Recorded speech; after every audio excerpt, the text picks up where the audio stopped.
महाभारत काल की बात है। एक बार कृष्ण और बलराम किसी जंगल से गुजर रहे थे। चलते चलते काफी समय बीत गया और अब सूरज भी लगभग डूबने वाला था।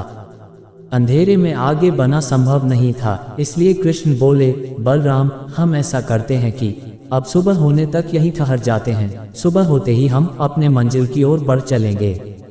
बलराम बोले, पर इस घने जंगल में हमें खतरा हो सकता है। यहाँ सोना उचित नहीं होगा। हमें जागकर ही रात बितानी होगी।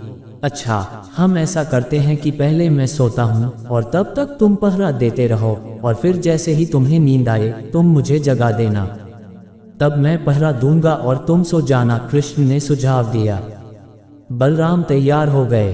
कुछ ही पलों में कृष्ण गहरी नींद में चले गए और तभी बलराम को एक भयानक आकृति उनकी ओर आती दिखी। वो कोई राक्षस था। राक्षस उन्हें देखते ही जोर से चीखा और बलराम बुरी तरह डर गए। इस घटना का एक विचित्र असर हुआ। भय के कारण बलराम का आकार कुछ छोटा हो गया और राक्षस और विशाल हो गया। उसके बाद राक्षस एक बार और चीखा और पुनः बलराम डर कर कांप उठे। अब बलराम और भी सिकुड़ गए और राक्षस पहले से भी बड़ा हो गया। राक्षस धीरे धीरे बलराम की ओर बढ़ने लगा। बलराम पहले से ही भयभीत थे और उस विशालकाय राक्षस को अपनी ओर आता देख जोर से चीख पड़े, कृष्णा, और चीखते ही वही मूर्छित होकर गिर पड़े। बलराम की आवाज सुनकर कृष्ण उठे। बलराम को वहां देख उन्होंने सोचे कि बलराम पहरा देते देते थक गए और सोने से पहले उन्हें आवाज दे दी। अब कृष्ण पहरा देने लगे। कुछ देर बाद वही राक्षस उनके सामने आया और जोर से चीखा। कृष्ण जरा भी घबराए नहीं और बोले, बताओ तुम इस तरह चीख क्यों रहे हो, क्या चाहिए तुम्हें?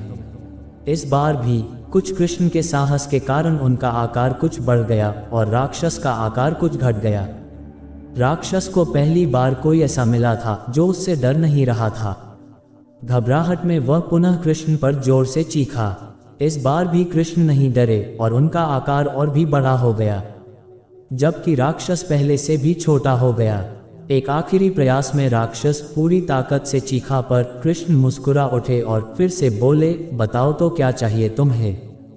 फिर क्या था, राक्षस सिकुड़कर बिल्कुल छोटा हो गया और कृष्ण ने उसे हथेली में लेकर अपनी धोती में बांध लिए और फिर कमर में खोंस कर रख लिए।